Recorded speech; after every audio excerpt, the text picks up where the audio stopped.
this is Polumi and I welcome you to my box of happiness. আজকে অনেক দিন পর একটা ব্লগ করছি আর আশা করি তোমরা সবাই ভালো আছো। আজ 2nd অক্টোবর মহালয়া আর এবারের পুজোটা যেন বড্ড অন্যরকম।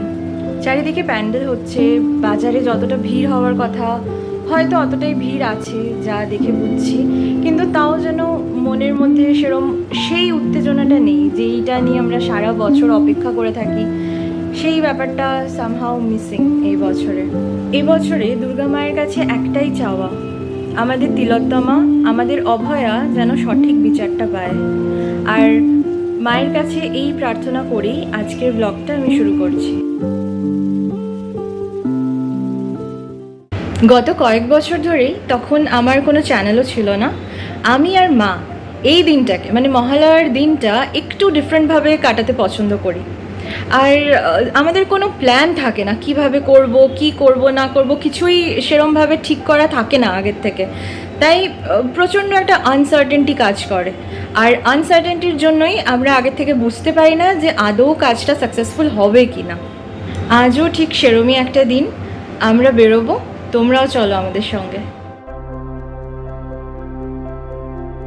বাড়ি থেকে বেরিয়ে পড়লাম, আর অনেকটা যাওয়ার পর, অনেকটা এদিক ওদিক খোঁজাখুঁজির পর দেখা পেলাম এই পরিচিত মুখটারই, যাকে বেনাচিটি দুর্গাপুরের প্রায় সবাই হয়তো কোনো না কোনো দিন দেখেছো রাস্তায় ঘুরে বেড়ায়। দেখা হওয়া মাত্রই সে বলে উঠল, আমায় একটা জামা দেবে? আর অদ্ভুতভাবে আমাদের মনেও কিন্তু সেই ভাবনাই চলছিল, আর তাই আমরাও রাজি হয়ে গেলাম। তারপর সে কিন্তু তার নিজের পছন্দের মতোই একটা দোকানে নিয়ে গেল। বাড়িতে কে আছে তোমার? আমার বাবা মা কেউ, আমার নিজের ভাই বাবাকে দেখে। তুমি একাই থাকো? খাওয়া দাওয়া কি করো? নিজে রান্না করে? ঠিক আছে, চলো। তুমি দোকান চেনো তো? এই সামনেই দোকান আছে, চলো। না না না, রাগ কেন করবো। আর এভাবেই পুরো রাস্তাটা সে আমাদের জিজ্ঞেস করতে করতে গেল, তোমরা রাগ করছো না তো? তোমাদের কাছে পয়সা আছে? তোমাকে একটু প্রণাম করি।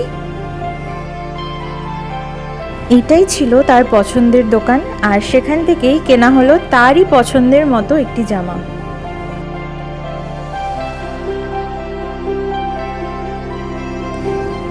তাকে দাঁড় করিয়েই আমরা গেছিলাম জাস্ট উল্টো দিকের একটা দোকানে একটা টিপের পাতা কিনতে।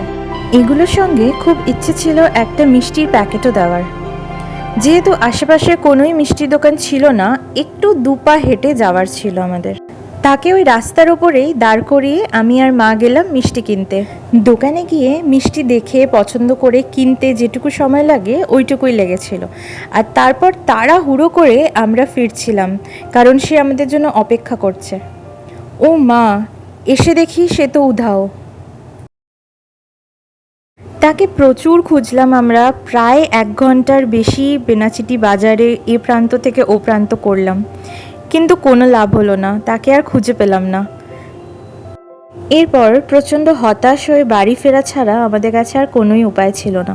তবুও একবার ভাবলাম, বাজারের ফুল ফল সবজি বিক্রেতা অচেনা মানুষরা যদি কোনোভাবে একটু সাহায্য করতে পারে আমাদের। তারপর এক ফল বিক্রেতার কাছে গেলাম আমরা, সেখানে গিয়ে পুরো ঘটনাটা বললাম তাকে, আর মা নিজের ফোন নাম্বারটা তাকে দিয়ে এলো, যাতে যদি সে ওই মহিলার দেখা পায় সে যেন আমাদের ছোট্ট একটা ফোন করতে পারে। এসব করে আমরা ফিরছি বাড়ির পথে। হঠাৎ মাঝ রাস্তায় একটা আননোন নাম্বার থেকে ফোন এলো।